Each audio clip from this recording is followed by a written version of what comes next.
हे माता दुर्गा, यह जो भक्त आपके इस वीडियो को देख रहे हैं, आपसे हाथ जोड़कर निवेदन है कि इनके जीवन में जो दुख दर्द है उन्हें खत्म कर दो। यह भक्त बहुत दयालु हैं। प्रिय भक्तों, जब आपके ऊपर नवदुर्गा की कृपा होती है तो यह संकेत मिलना शुरू हो जाते हैं। दोस्तों, इस संकेत से आप पता कर सकते हैं कि मां दुर्गा आपके साथ में है या फिर नहीं। दोस्तों, आप में से बहुत सारे लोगों के मन में प्रश्न होते कि हम कैसे पता करें कि माता रानी हमारे साथ में है कि नहीं। हम कैसे पता करें कि माता रानी दिन भर हमारे साथ में रहती है कि नहीं। नवरात्रि के समय माता रानी क्या हमारे घर में आती है कि नहीं, क्योंकि सबके मन में ये सवाल आते हैं। सब चाहते हैं कि उनके घर मां आए। ये जानकारी मैं आज के इस वीडियो में बताऊंगा। दोस्तों, बड़ा मूर्ख होगा, बड़ा अज्ञानी होगा ऐसा व्यक्ति जो इस ज्ञान को प्राप्त नहीं करेगा। आज के इस प्रकार के अमूल्य ज्ञान को कोई लाखों करोड़ों रुपए खर्च करने पर भी इस प्रकार के ज्ञान नहीं बताएगा। यह जानकारी सब आपसे छुपाना चाहते हैं। तो दोस्तों, माता रानी अपने होने का एहसास अपने सभी भक्तों को कराती है, चाहे उनके छोटे भक्त हो या फिर चाहे बड़े भक्त हो। अपने सभी भक्तों को माता रानी अपने होने का एहसास सभी को कराती है, क्योंकि माता रानी परम शक्ति है, परम देवी है। माता रानी नवरात्रि के पूरे 9 दिन अपने सभी भक्तों के साथ में सूक्ष्म रूप में एवं ऊर्जा रूप में रहती है, शक्ति रूप में रहती है। तो दोस्तों, इस 5 संकेत से आप पता लगा सकते हैं, पता कर सकते हैं कि मां दुर्गा आपके साथ में है। और यह 7 संकेत बताते हैं कि माता रानी आपके घर में आ चुकी है। तो सर्वप्रथम इस वीडियो में यह जानेंगे दोस्तों कि हम कैसे पता करें कि माता रानी हमारे साथ में है। इसके बाद इस वीडियो में यह भी जानेंगे कि किस संकेत से पता करें कि माता रानी हमारे घर में आ चुकी है। तो दोस्तों, अगर माता रानी हमारे साथ में होती हैं तो इस प्रकार के 5 संकेत मिलते हैं। कौन कौन से संकेत है, आइए थोड़ा इस वीडियो को ध्यान से सुनिए। अगर आप भी चाहते हैं कि माता रानी आपकी सभी मनोकामना को पूर्ण करें तो दोस्तों, कमेंट बॉक्स में जरूर लिखना, जय माता दी, आपका हमारे घर में स्वागत है। तो आइए जानते हैं उन विशेष संकेतों को। तो जब माता रानी आपके साथ में होती है तो ये 5 संकेत मिलते हैं। जब आपको पूजा के दौरान आंसू आने लगे। वैसे दोस्तों, हम डेली की पूजा करते हैं लेकिन आंसू नहीं निकल। लेकिन नवरात्रि के समय जब आप पूजा करें और आंसू आने लगे तो समझ जाना माता रानी आपके साथ में है। या फिर अगर आपको पूजा के दौरान ऐसा लगने लगे कि कोई आपके पीछे में खड़े हैं तो समझ जाना माता रानी आपके साथ में, हमेशा आपके साथ में है। वह ऊर्जा स्वरूप बनकर के, शक्ति स्वरूप बनकर के हैं। यह प्रथम संकेत है। दूसरा संकेत है कि अगर जुगनू टिमटिमाते हुए आपके कपड़े या शरीर पर चिपक जाए तो समझ जाना माता रानी आपके साथ में है, क्योंकि दोस्तों, जुगनू को जोगिन कहा जाता है और यह माता रानी की परम सेविका है। जहां पर माता रानी की शक्तियां होती हैं, ऊर्जा स्वरूप होती है, वहां पर जाकर के स्वतः ही चिपक जाते हैं। तो आपके साथ में माता रानी रहेंगी तो आपके शरीर में स्वतः ऊर्जा शक्ति जागृत हो जाएंगे, तो यह आकर के जबरदस्ती चिपकने लगते हैं। यह दूसरा संकेत है। रात में अचानक झटके के साथ आपकी नींद खुल जाए तो समझ जाना माता आपके साथ में है और माता रानी आपको जगाना चाहती है। माता रानी आपको कुछ संकेत देना चाहती है। इसके बाद चौथा संकेत है कि आपके आसपास में अगर इत्र है, लोबान है, धूप है, चमेली है या फिर अन्य पुष्प जो कि आपके घरों के आसपास में नहीं पाए जाते हैं, लेकिन फिर भी आपको उसकी सुगंध आ रही है, तो समझ जाना चाहिए कि माता रानी आपके साथ ही मौजूद है। माता रानी जब आपके पास में होते हैं दोस्तों, लोबान की खुशबू आती है, धूप और चमेली के पुष्प की खुशबू आती है और ऐसे पुष्प की खुशबू आती है दोस्तों जिसकी सुगंध हमने कभी नहीं ली, जो कि हमारे घरों के आसपास में नहीं होती। तो इस संकेत से भी आप पता कर सकते हैं कि माता रानी आपके साथ में ही है। अब 5वां संकेत जानते हैं। नवरात्रि के दौरान अगर आपको स्वप्न में कोई छोटी कन्या दिखाई देती है, क्योंकि छोटी कन्या को देवी का ही स्वरूप माना जाता है, तो नवरात्रि में अगर आपको छोटी कन्या दिख जाए या फिर लाल वस्त्र दिख जाए, लाल कलर की झंडा दिख जाए, तो समझ जाना चाहिए कि माता रानी आपके साथ में ही है। इसी के साथ अगर ज्योत बत्ती जलाते समय अगर एक खास आकार ज्योत बत्ती में बनने लगे तो भी समझ जाना चाहिए कि माता रानी आपके साथ में है। माता रानी नवरात्रि में यह संकेत अवश्य ही अपने सब भक्तों को दिखाती है। ये तो अभी आपने जान लिया कि माता रानी साथ है, तो यह संकेत मिलते हैं। लेकिन अभी हम ये जानेंगे कि तब कौन से संकेत मिलते हैं। जब माता रानी हमारे घर में विराजमान हो चुकी है तब कैसे पहचानेंगे, ये मैं आपको अब बताऊंगा।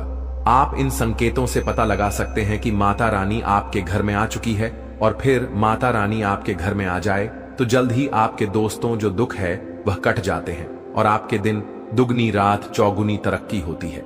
अधिकतर लोग जब माता रानी उनके घर में आती हैं, प्रवेश करती हैं, तो उन्हें पता नहीं होता। दोस्तों, इन लक्षणों से आप पता कर सकते हैं कि माता रानी आपके घर में आ चुकी हैं। फिर दोस्तों, आपको अपने पूजा पाठ में रोज एक पुष्प कोई भी माता रानी को भेंट करना है, क्योंकि इससे फिर तत्काल मनोकामना पूर्ण होने लगती है। मां चैतन्य होती हैं, इसलिए इन दिनों में की गई सच्ची भक्ति का परिणाम माता दुर्गा हमें तुरंत दिखा देती है। इस समय गलत कर्म करने से चैतन्य होने के कारण माता अगर हम बुरा कर्म करें तो बुरा परिणाम भी तत्काल दिखाती एवं दंडित भी करती है। नवरात्र के पूरे 9 दिन हमें पूर्ण रूप से सात्विक विचार से रहना चाहिए।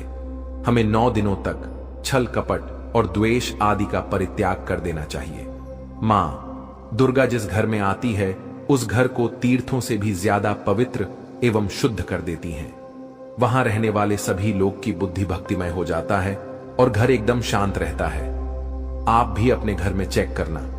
यह अगर 7 में से कोई भी एक संकेत आपको मिलने लगे तो समझ जाना माता रानी आपके घर में आ चुकी है। तो आइए जानते हैं कुछ संकेतों को। संकेत बताने से पहले अभी तक आपने हमारे वीडियो को लाइक नहीं की तो वीडियो को लाइक कर चैनल को सब्सक्राइब जरूर कर लेना। राशिफल का ज्ञान चैनल का मकसद है जनहित एवं जन कल्याण करना। कई बार माता रानी हमारे घर में ही प्रवेश कर विराजमान हो जाती है, लेकिन हम अपनी ही मूर्खता के कारण इसे पहचान नहीं पाते और माता रानी के लिए कुछ नहीं कर पाते। जबकि जब भी माता रानी प्रवेश करें तो आप अपनी मनोकामना शीघ्र पूरी करवा सकते हैं। तो इन संकेतों को समझ लेते हैं। इन सब बारे में विस्तार से बताऊंगा कि कौन कौन से फल फिर प्राप्त होते हैं। अगर आप माता रानी के सच्चे भक्त हैं तो वीडियो को ध्यान से सुनिए, इसमें आपको बड़े काम की बात पता चलेगी। अगर बार बार आपके घर में गौ माता का आना, जिस घर में मां दुर्गा रहती है उस घर में उनकी बहन कामधेनु उनकी सेवा के लिए, उनकी दर्शन के लिए बार घर के द्वार पर बिल्कुल ही आती है और यह घर के इर्द गिर्द घूमती रहती है, वहां से 9 दिनों तक नहीं भागती, तो समझ जाना कि माता रानी आपके घर में आ चुकी है। दूसरा संकेत, मधुमक्खी का घर में आना। देखिए, मधुमक्खी को मां दुर्गा की ब्राह्मणी स्वरूप कहे गए हैं। जिस घर में नवरात्रि में मधुमक्खी आती है तो समझ जाना उस घर में माता रानी आ चुकी है, क्योंकि जो मधुमक्खी है यह मां दुर्गा के ही स्वरूप कहे गए हैं और यह अपने पूर्ण स्वरूप के दर्शन के लिए अर्थात नव दुर्गा के दर्शन के लिए सेविका बनकर के आती है। तो समझ जाना आपके घर में मां दुर्गा आ चुकी है।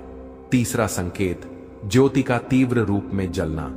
जी हां, अगर आपने अपने घर में माता रानी की प्रसन्नता के लिए, भक्ति प्राप्त करने के लिए ज्योति स्थापित करके रखे हैं और अगर ज्योति की लव तीव्र गति से जल रही है तो समझ जाना ज्योति के समक्ष स्वयं माता रानी खड़ी है और आपको भी आत्मा से माता रानी होने का एहसास होगा।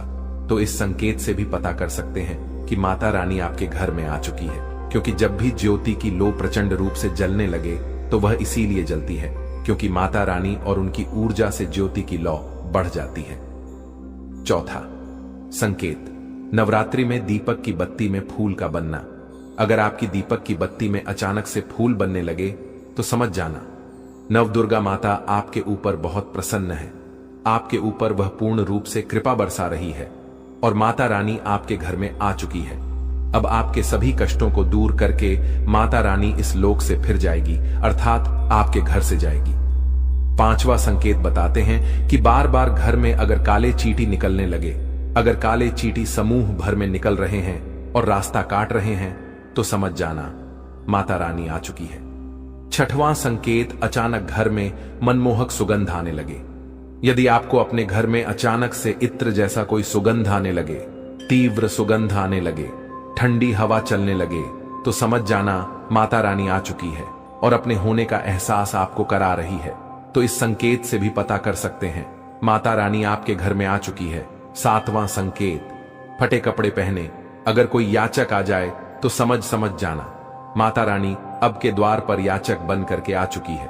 नवरात्रि में कोई भी याचक आए तो खाली हाथ मत जाने देना, क्योंकि स्वयं माता रानी परीक्षा लेने के लिए हमारे घर में याचक बन करके आ जाती है। तो ये 7 संकेत बताती हैं कि माता रानी आपके घर में आ चुकी है और आपसे काफी प्रसन्न है। लेकिन दोस्तों, चलिए जान लेते हैं कि जब माता आपके घर आ जाएं तो कौन कौन सी गलतियां नहीं करनी चाहिए। नवरात्रि के 9 दिनों तक बिस्तर पर सोने से बचना चाहिए। जो लोग व्रत रखते हैं उन्हें बिस्तर पर नहीं सोना चाहिए। नवरात्रि में यदि व्रत रखते हैं तो बिस्तर पर ना सोएं, बल्कि जमीन पर सोए।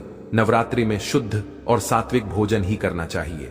इस दौरान तामसिक भोजन, प्याज, लहसुन, मांस, मदिरा, शराब आदि का सेवन करना गलत है।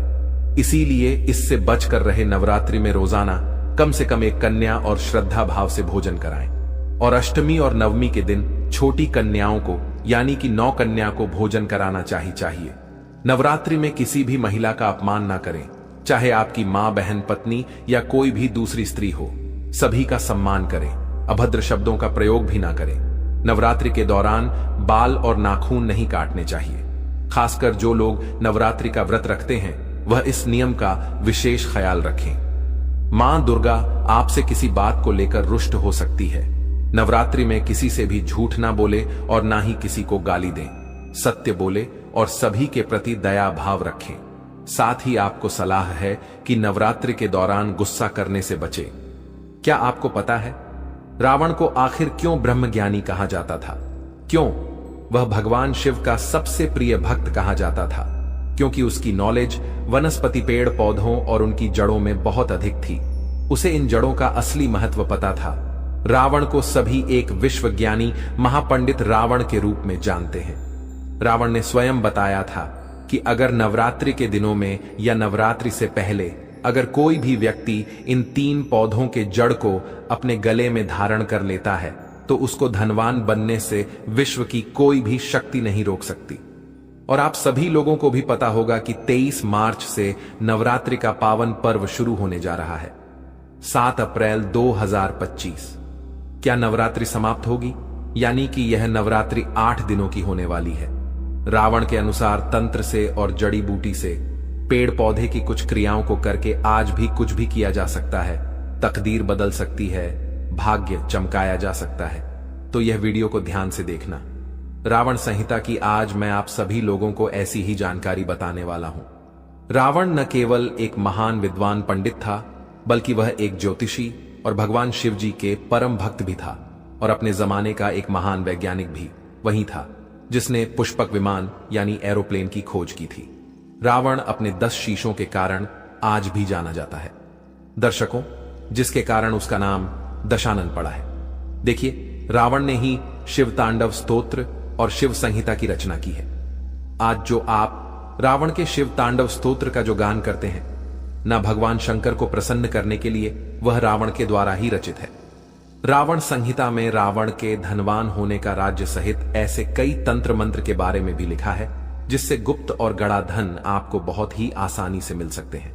यह बात रावण संहिता में है जिसमें रावण ने उसके धनवान होने का राजधन प्राप्ति के अचूक व शक्तिशाली उपाय बताए हैं। देखिए, असुरों के सम्राट होने के बावजूद भी रावण एक महाज्ञानी पंडित, शास्त्रों में पारंगत था। दुनिया में कोई भी ऐसा व्यक्ति नहीं जो कि रावण को ज्ञान में पछाड़ दे। माना जाता है कि सौर मंडल के संपूर्ण ग्रह, जो जितने भी सौर मंडल के संपूर्ण ग्रह हैं, यह रावण के इशारों पर चलते थे। कोई भी ग्रह रावण के विरुद्ध कार्य नहीं कर सकता था। तो आप समझ सकते हैं कि रावण कितना बड़ा ज्ञानी था, कितना बड़ा शक्तिशाली था। यहां तक कि मेघनाथ के जन्म के पूर्व जब वह अपनी माता मंदोदरी के गर्भ में था, तब रावण ने उसे अमर बनाने के लिए सभी नक्षत्रों को एक साथ स्थिति में ला दिया था। तो इस दौरान सभी ग्रहों ने रावण के निर्देश अनुसार ही कार्य किया, लेकिन केवल शनि ने अपना स्थान परिवर्तन कर दिया, जिसके चलते मेघनाथ को अमर बनाने का जो सपना था, रावण ने अमर बनाने का जो सपना रखा था, वह सपना पूर्ण नहीं हो सका। और इसी कारण मेघनाथ यशस्वी पराक्रमी योद्धा होने के बावजूद भी अल्पायु का हो गया। भले ही महापंडित रावण को रामायण का नकारात्मक पात्र माना जाता हो, लेकिन माता सीता का हरण रावण ने अपनी जिंदगी की सबसे बड़ी भूल करने के कारण किया था। और यह भी जाना जाता है, यह भी कहा जाता है कि रावण जानता था कि प्रभु राम जो श्री रामचंद्र जी हैं वह भगवान विष्णु जी के अवतार हैं। यदि उनके हाथों उनकी मृत्यु हो तो निश्चित उन्हें बैकुंठ की प्राप्ति होगी। ऐसे में उसने अपने पूरे परिवार के उद्धार के लिए जानबूझकर श्री राम जी से प्रभु राम से शत्रुता ले ली। तो चलिए इस वीडियो में जानते हैं रावण द्वारा रचित कुछ ऐसे जड़ी बूटी के बारे में, क्योंकि रावण ने रावण संहिता में बहुत सारे ऐसे जड़ी बूटी के बारे में बताए, कुछ तांत्रिक वस्तु के बारे में बताया है जिसे धारण करने के बाद व्यक्ति की आध्यात्मिक उन्नति होती है, व्यक्ति धनवान बनते, गुणवान बनते हैं। आप अपने इशारों पर सबको नचा सकते हैं, आप जो भी बोलोगे वही होगा।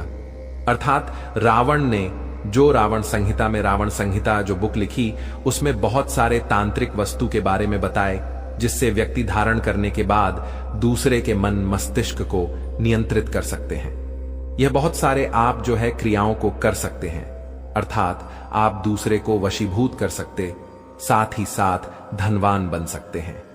यह माला को, यह जो जड़ से धारण करने के बाद व्यक्ति के जीवन में ऐसा धन संपदा आना शुरू हो जाता है जिसकी आप कल्पना भी नहीं कर सकते। सर्वप्रथम तो इस वीडियो में मैं आप लोगों को कुछ साधारण उपाय बताऊंगा, फिर मैं आप लोगों को पहने जाने वाले जड़ के बारे में बताऊंगा। तो देखिए, अगर आप हर काम में लाभ पाना चाहते हैं तो रावण संहिता के अनुसार किसी भी काम में सफलता ना मिले तो दुर्वा घास का आप जो है उपाय कर सकते हैं। सफेद दुर्वा आपको लेना है और उसमें कपिला गाय यानी कि सफेद गाय के दूध के साथ आपको उसे पीस लेना है। इसके बाद इसका तिलक आपको लगाना है।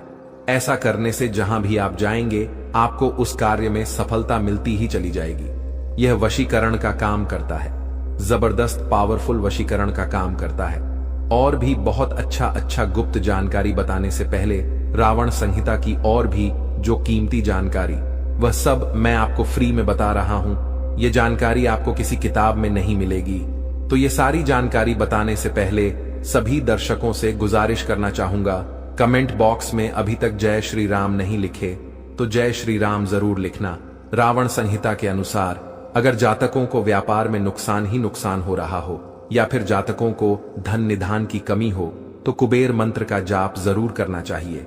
रावण कहते हैं इसके लिए जातक को सच्चे मन और पूरी श्रद्धा के साथ मैं कुबेर मंत्र बता रहा हूं। यह मंत्र का आपको कम से कम 108 बार जाप जरूर करना चाहिए। नित्य ही इस मंत्र का जप करने वाला धन में खेलने लगता है। यह मंत्र इस प्रकार है, ध्यान से सुनिए। वैसे मैं इसे स्क्रीन पर भी लिखवा दूंगा, अभी पहले सुन लीजिए। ओम यक्षा कुबेरा वैश्रवण धन धान्य अधिपते धन धान्य समृद्धि में देहि दापय स्वाहा। तो आप समझ गए ना, यह मंत्र जैसा मैंने आपको बताया है। एक बार फिर से बोल देता हूं। ओम यक्षा कुबेरा वैश्रवण धन धान्य अधिपते धन धान्य समृद्धि में देहि दापय स्वाहा। होली या दिवाली में जितना जाप आप करेंगे उतना ज्यादा इसका पॉजिटिव रिजल्ट मिलेगा। आपके घर में 3 महीने के भीतर इतनी ज्यादा धन संपदा आ जाती है जिसकी आप कल्पना भी नहीं कर सकते हैं। लेकिन रावण संहिता की किताब कहती है कि नित्य रूप से अगर इसे 3 माह तक 108 बार जब पूरी लगन और मेहनत से किया जाए तो उस व्यक्ति के घर कुबेर एवं माता लक्ष्मी को आना ही पड़ता है। लेकिन जब यह मंत्र जाप करते हैं तो आपको सामने कौड़ी रखकर ही पूजा करना चाहिए। जब 3 माह पूरे हो जाएं तो उसे उठाकर जहां पर आप पैसा रखते हैं वहां पर रख देना चाहिए। मान्यता है कि ऐसा करने से जीवन में कभी भी धन धान्य की कमी नहीं होती। यह मैं नहीं कह रहा, बल्कि रावण संहिता में लिखा है। अब इस वीडियो में जानते हैं रावण जी के अनुसार कौन सी जड़ी बूटी को धारण करने के बाद हम अपने तकदीर को बदल सकते हैं, अपने बुरे समय को समाप्त कर सकते हैं और अपने भाग्य को चमका सकते हैं। पहला है काला धतूरा। ध्यान से सुनिए। रावण कहते हैं कि रावण संहिता के अनुसार रावण बहुत बड़ा तांत्रिक था। इसलिए रावण कहते हैं कि समाज में व्यक्ति की अनहोनी, दुर्घटना, मान सम्मान की हानि, जीवन में तरक्की न मिलना, ये सभी ग्रहों के कारण होते हैं, विशेषकर शनि के कारण। ऐसा माना जाता है कि काले धतूरे की जड़ में भैरव बाबा, महाकाल और भगवान शनिदेव का वास होता है। इसलिए जो लोग धनवान बनना चाहते हैं, मान सम्मान और प्रतिष्ठा प्राप्त करना चाहते हैं, राजनीतिक क्षेत्र में सफल होना चाहते हैं, उन्हें काले धतूरे की जड़ धारण करनी चाहिए। जो लोग चाहते हैं कि लोग उनके इशारे पर चलें, उनके अनुरूप काम करें, सट्टे में विजय पाएं, शेयर मार्केट में अच्छा मुनाफा कमाएं, काले बाजार से धन प्राप्त करें। ऐसे लोगों को काले धतूरे की जड़ जरूर धारण करनी चाहिए। कैसे धारण करना चाहिए, कब धारण करना चाहिए, कौन से दिन धारण करना चाहिए, ये सारी जानकारी वीडियो के अंत में मिलेगी। दूसरा है काला एरण। ध्यान से सुनिए। जो काले रंग की एरण होती है वह माता पार्वती का स्वरूप मानी जाती है। माता पार्वती से ही एरण उत्पन्न हुआ है। जो व्यक्ति काला एरण धारण करता है उसे आदि शक्ति महाशक्ति की कृपा प्राप्त होती है। ऐसे व्यक्ति के शरीर में सम्मोहन की सिद्धियां बढ़ जाती हैं। यदि कोई व्यक्ति काले एरण की जड़ धारण करता है तो उस पर मां लक्ष्मी धन लुटाने लगती है, क्योंकि जहां शक्ति होती है वहां लक्ष्मी स्वतः खींची चली आती है। जो काला एरण धारण करता है उसे सिद्धियां प्राप्त होती हैं।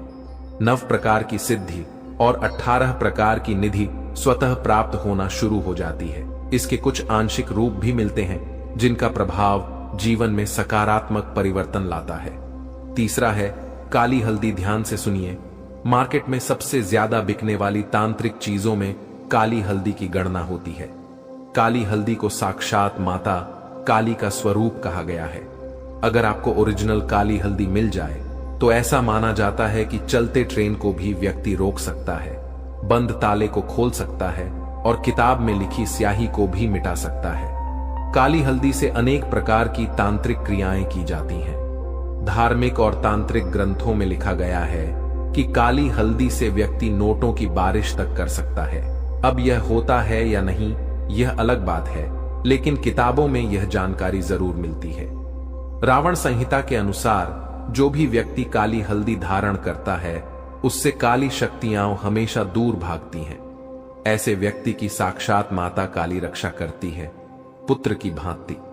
ऐसे व्यक्ति की आध्यात्मिक उन्नति होती है और यदि उसके जीवन में किसी वस्तु का अभाव हो तो वह वस्तु स्वतः प्राप्त होना शुरू हो जाती है। तो अध्यात्म उन्नति करने के लिए या फिर ग्रह नक्षत्र की बाधा से आप पीड़ित हैं, कोई भी ग्रह आपको बहुत परेशान कर रहे हैं, तो काला हल्दी की जड़ आप जो जरूर धारण करें। इसके बाद है काला कपास। ध्यान से सुनिए। जो काला कपास है यह आपको बहुत आसानी से मिल जाते हैं। ढूंढने पर यह बहुत ही प्रबल कहे गए हैं। काला कपास ऐसा माना जाता है, काला कपास के पेड़ के नीचे से अगर आसमान को देखा जाए तो देवी देवता के विमान नजर आते हैं। यहां तक कि काला कपास के नीचे से देवी देवताओं को देखने पर देवी देवता भी जो अपने लोक में हैं वह भी दिखने लगते हैं। ऐसा हमारे कई तांत्रिक किताबों में लिखे हैं, लेकिन इसे रवि पुष्य नक्षत्र में देखना होता है। काला कपास धारण करने के बाद क्या बेनिफिट मिलता है, तो आपको बता दें कि इससे देवी लक्ष्मी सिद्ध होते हैं, देवी सरस्वती सिद्ध होते हैं और आदि शक्ति जिसे हम मां पार्वती बोलते हैं, यह तीनों महाशक्ति सिद्ध होते हैं। इनके जड़ में तीनों का वास माना जाता है। ये बहुत ही प्रबल कहे गए हैं। यहां तक कि काला कपास से व्यक्ति इनके रस से अगर पारद का मारण किया जाए तो व्यक्ति सोना भी बना सकते हैं। तो चलिए जानते हैं कि इन जड़ों को किस प्रकार धारण करना होता है, कैसे धारण करना होता है, इनके धारण करने के दिन क्या होता है। तो शुभ मुहूर्त के एक दिन पहले यह जो हमने अभी जितने भी जड़ बताए हैं यह सब पेड़ पौधे को आपको निमंत्रण देकर के आना होता है। एक दिन पहले जैसे शुभ मुहूर्त है, जैसे कि दीपावली है, होली है या फिर कोई भी त्योहार ले लीजिए, कोई त्योहार आ रहे हैं। शुभ मुहूर्त रवि पुष्य नक्षत्र है, गुरु पुष्य नक्षत्र या फिर सिद्धार्थ सिद्ध योग है। कोई भी शुभ मुहूर्त है, आप जो है देख सकते हैं कि 2025 में कब शुभ मुहूर्त है।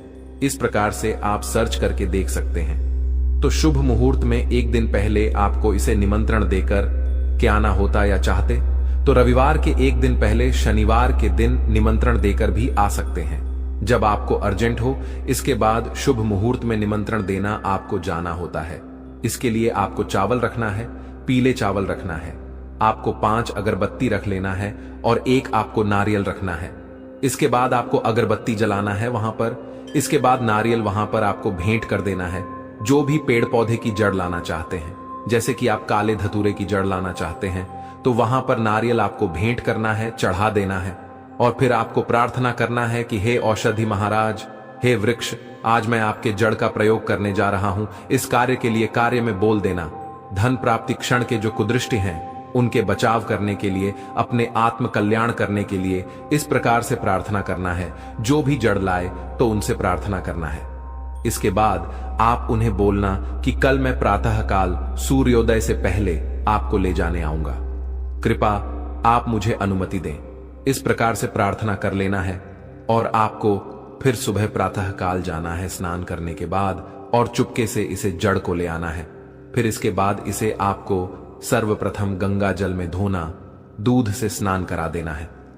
कुमकुम रोली, अच्छा जैसे देवी देवताओं को पूजा करते हैं उसी प्रकार से इनकी पूजा करने बाद इसे चांदी के ताबीज में डाल करके पहनना है। मैं चांदी के ताबीज क्यों बोल रहा हूं? क्योंकि चांदी के ताबीज जो होता है शीतल होता है, यह आपको नकारात्मक प्रभाव से बचाता है।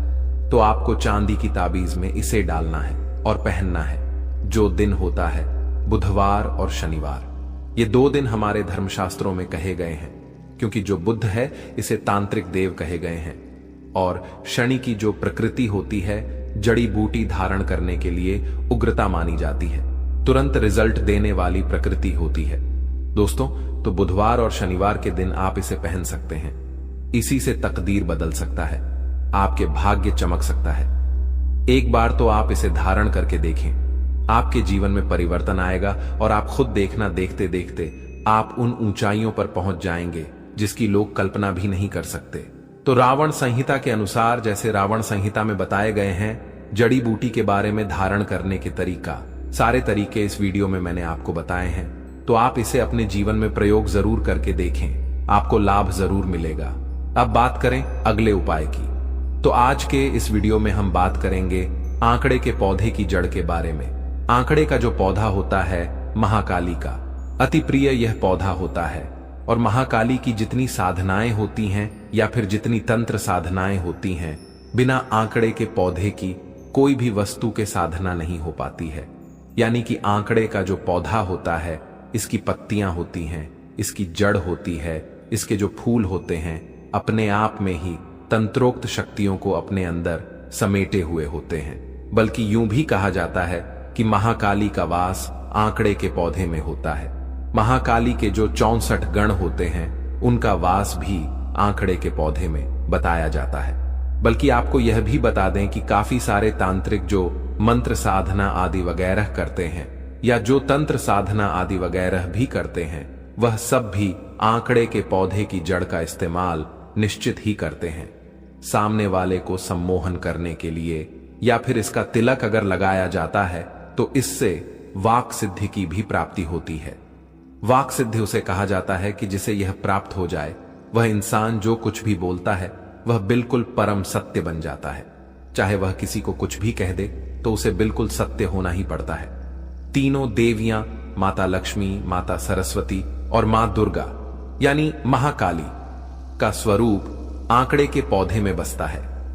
लेकिन दोस्तों, आपको यह भी बता दें कि इसका इस्तेमाल ऐसे ही नहीं करना चाहिए, क्योंकि जैसा कि अभी हमने आपको बताया है, आंकड़े के पौधे में तंत्रोक्त शक्तियां विराजमान होती हैं। इसी के आसपास 64 गण भी विराजमान होते हैं। तो इस वीडियो में हम आपको धन आकर्षण और सम्मोहन के लिए किस विधि का इस्तेमाल किया जाता है, कैसे आंकड़े के पौधे की जड़ का उपयोग करना है, यह बिल्कुल विस्तार से बताएंगे।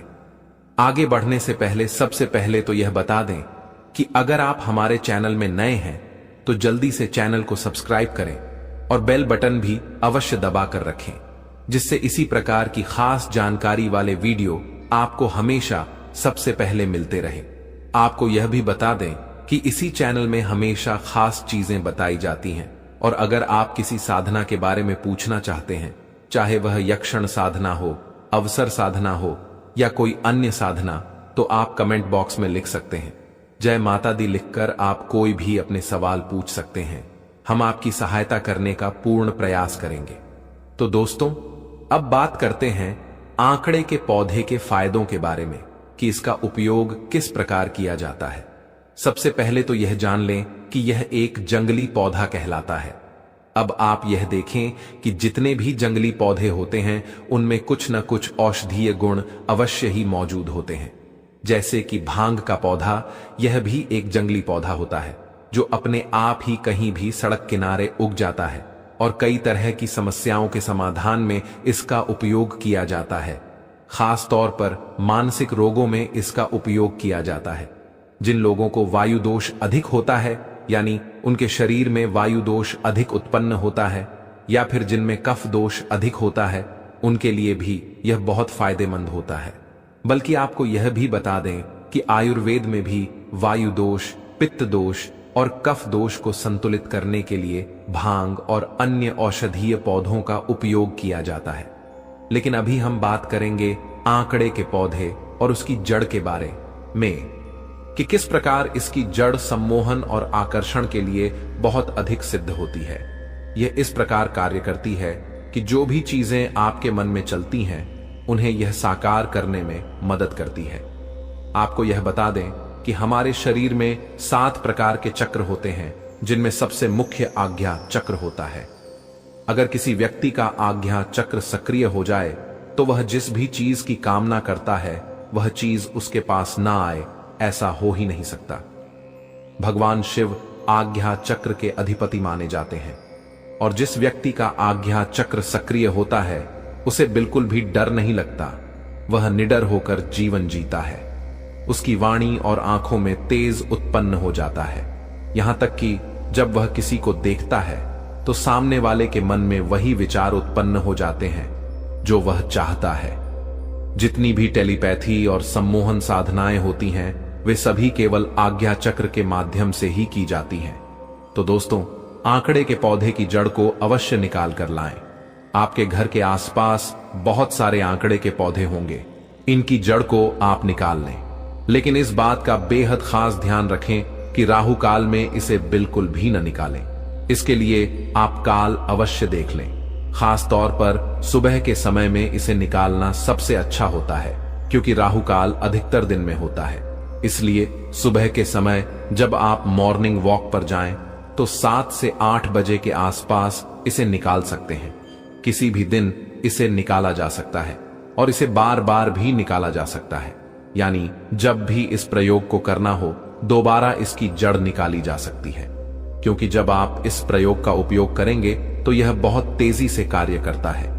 अगर आपका व्यापार नहीं चल रहा, नौकरी नहीं मिल रही या कोई भी ऐसी समस्या है जिससे आप बहुत परेशान रहते हैं, तो आंकड़े के पौधे की जड़ बहुत ही रामबाण उपाय होती है।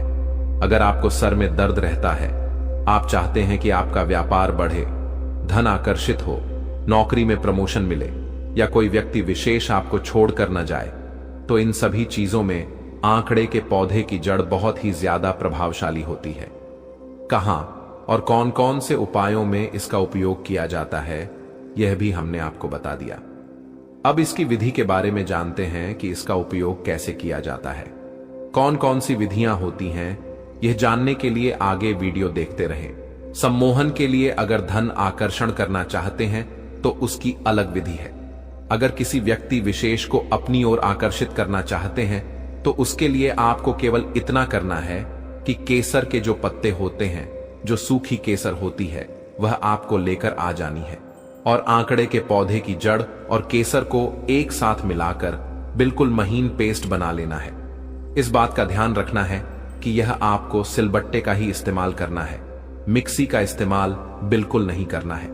पत्थर पर पीसते समय गंगा जल का इस्तेमाल करना है, या फिर अगर आपके पास गंगा जल नहीं है तो एक दिन पहले आप तांबे के लोटे में जल भरकर उसमें रख दें और उस जल का इस्तेमाल करें।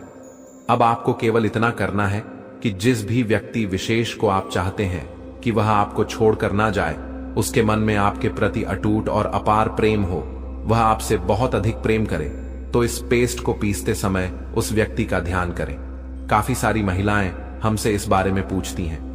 परिवारों में इस प्रकार की समस्याएं होती हैं कि पति या पत्नी को आकर्षित करना होता है, लेकिन सामने वाला कहना नहीं मानता है, जिसकी वजह से परिवार में क्लेश होने लगता है, घर बिल्कुल टूटने की स्थिति में आ जाता है। तो इन सारी समस्याओं में यह उपाय किया जा सकता है। अगर आप किसी व्यक्ति को, किसी बॉस को या किसी को भी आकर्षित करना चाहते हैं तो उसका ध्यान करते हुए ओम क्रीम कालिका नमः मंत्र का जाप करना है और इस पेस्ट को पीसते जाना है। आपको यह भी बता दें कि महाकाली के कई प्रयोग होते हैं जो आने वाले वीडियो में हम आपको बताते रहेंगे। इस मंत्र के जाप से क्या क्या सिद्धियां प्राप्त होती हैं, यह भी हमने पहले के वीडियो में बताया है। अब पत्थर पर जब आप इसे पीसें तो उस समय ओम क्रीम कालिका नमः मंत्र का मन ही मन जाप करना है और उस व्यक्ति का ध्यान करना है। यह प्रार्थना करनी है कि वह व्यक्ति मेरी ओर आकर्षित हो, मेरे ऊपर सम्मोहित हो जाए और उसके मन में अटूट प्रेम जाग जाए कि वह मेरे बिना रह ही ना पाए। बस इस प्रकार से एक पेस्ट तैयार कर लेना है। इस पेस्ट को तैयार करने के बाद सबसे पहले किसी भी महाकाली के मंदिर में जाना है। अगर आपके पास मंदिर नहीं है तो आप अपने घर में ही महाकाली की छोटी मूर्ति ला सकते हैं, लेकिन सबसे अच्छा यह रहेगा कि आप कोई पास का महाकाली मंदिर ढूंढ लें। फिर इस पेस्ट का एक तिलक महाकाली के चरणों पर लगाकर आएं और उस व्यक्ति का दोबारा ध्यान करें। जो हमने आपको बताया है वही बोलें कि उसके मन में अटूट प्रेम हो, वह मेरे बिना ना रह पाए, या फिर जो भी आप चाहते हैं वह आप बोल सकते हैं।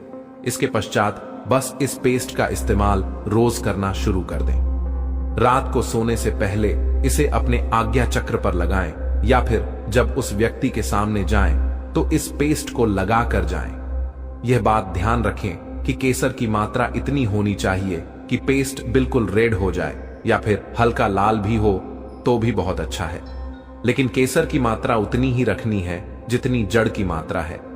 इस प्रकार करने से सामने वाला व्यक्ति आपके पूर्ण रूप से वश में हो जाता है। अब दूसरी बात करते हैं उन लोगों की जिनकी नौकरी नहीं लग रही है, व्यापार नहीं चलता, दुकान या मकान किराए पर नहीं उठता, या जिनका व्यापार अच्छा नहीं चलता। अगर आपकी दुकान है लेकिन ग्राहक नहीं आते, मकान किराए पर देना चाहते हैं लेकिन किराएदार नहीं मिल रहे, या कोई भी व्यवसायिक समस्या है, तो इसके लिए आपको आंकड़े के पौधे की जड़ निकालकर उसमें 4 इलायची मिलानी है। इसका पेस्ट तैयार कर लेना है। जिस प्रकार सम्मोहन के लिए बताया, पत्थर पर ही पीसना है। पीसते समय मन ही मन ओम क्रीम कालिका नमः मंत्र का जाप करते रहना है। इस प्रक्रिया को कम से कम आधे घंटे तक करना है ताकि यह पूरी तरह सिद्ध हो जाए। अगर आप यह सोच रहे हैं कि हम सिलबट्टे का इस्तेमाल करने के लिए क्यों कह रहे हैं, तो आपको इसका रहस्य भी बता दें। जब पत्थर पर किसी चीज को पीसा जाता है तो उसमें विद्युत ऊर्जा उत्पन्न होती है। जो व्यक्ति इसे पीस रहा होता है, उसके मन में जो चल रहा होता है वह ऊर्जा के रूप में इस सामग्री में समा जाता है। इसलिए जब आप ओम क्रीम कालिका नमः मंत्र का जाप करते हुए इसे पीसते हैं तो उसकी शक्ति इसमें समा जाती है। अब अगर आपका मकान नहीं किराए पर उठ रहा है या दुकान नहीं चल रही है, तो इस पेस्ट का एक छोटा सा स्वास्तिक दुकान या मकान की दीवार पर बना दें। बस इससे संबंधित सारी समस्याएं दूर हो जाएंगी। अब बात करते हैं कि जिन लोगों की नौकरी नहीं लग रही है या जिन लोगों का व्यापार है लेकिन व्यापार नहीं चल रहा है, तो उनको क्या करना है।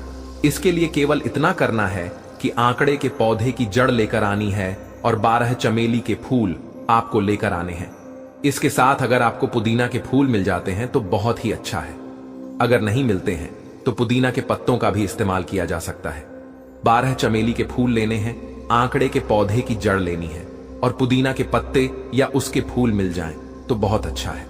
अब इन सभी चीजों को उसी प्रकार पत्थर पर पीसते हुए ओम क्रीम कालिका नमः मंत्र का जाप मन ही मन करते हुए और इस प्रकार प्रार्थना करते हुए कि आपका व्यापार बहुत ही ज्यादा अच्छा चले, आपको काफी सारा धन प्राप्त हो, अचानक से धन आकर्षण आपके जीवन में बढ़ता ही जाए। इस प्रकार से महाकाली से प्रार्थना करनी है। आपको यह भी प्रार्थना करनी है कि आपके घर में किसी भी प्रकार की धन धान्य की कमी न हो, गृह क्लेश न हो, हमेशा सुख समृद्धि बनी रहे, व्यापार बढ़ता चला जाए, नौकरी में प्रमोशन मिलता चला जाए। जो आपकी इच्छा है, जो आप नौकरी पाना चाहते हैं, वह भी आप प्रार्थना में कह सकते हैं। जितनी चाहे प्रार्थना इसमें कर सकते हैं, लेकिन इस पेस्ट को आधे घंटे तक पीसते रहना है। 5 मिनट मंत्र का जाप करें, फिर अपनी प्रार्थना को दोहराएं, फिर 5 मिनट मंत्र जाप करें, फिर अपनी प्रार्थना दोहराएं। इस प्रकार करते हुए इसका रस तैयार कर लेना है। अब रोज नहा धोकर इस पेस्ट का तिलक लगाकर अपने काम पर जाएं। अगर आप नौकरी के लिए तैयारी कर रहे हैं तो तैयारी करने से पहले इसे लगाएं। ऐसा करने से देखते ही देखते व्यापार दिन दुगुनी और रात चौगुनी तरक्की करता है।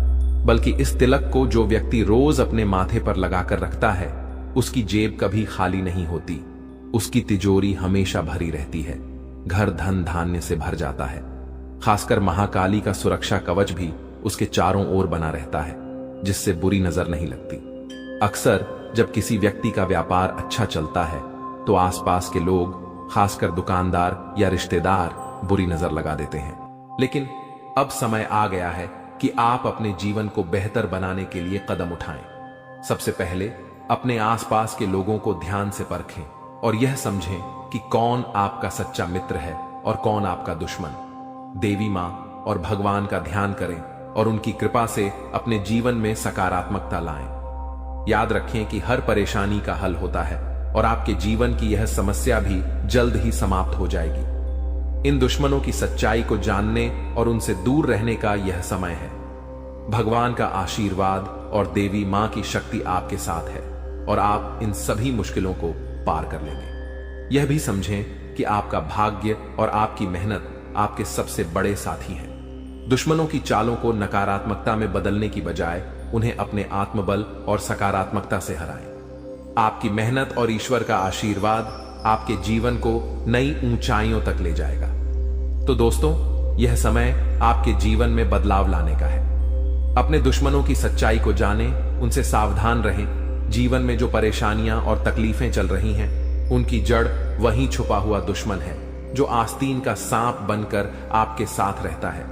यह दुश्मन आपके सबसे करीबी लोगों में से एक हो सकता है, जो बाहर से तो मित्रता और स्नेह का दिखावा करता है, लेकिन अंदर से आपकी बर्बादी के लिए षड्यंत्र रचता है। यह दुश्मन सांप की तरह जहरीला है और बार बार आपको अपने छल और धोखे से नुकसान पहुंचाने का प्रयास करता है। यही कारण है कि आपके जीवन में इतना दुख दर्द और परेशानियां देखने को मिल रही हैं। जानकारी के अनुसार यह दुश्मन पिछले लंबे समय से आपके जीवन को प्रभावित करने के लिए टोने टोटके और काले जादू का सहारा ले रहा है। यह व्यक्ति आपकी खुशियों, तरक्की और सफलता को छीनने का प्रयास करता है। आपके जीवन में जो भी समस्याएं आई हैं, चाहे वह आर्थिक, पारिवारिक या व्यक्तिगत हों, इन सब का मुख्य कारण यही व्यक्ति है। लेकिन अब आपको चिंता करने की जरूरत नहीं है, क्योंकि बालाजी महाराज ने आपकी पुकार सुन ली है।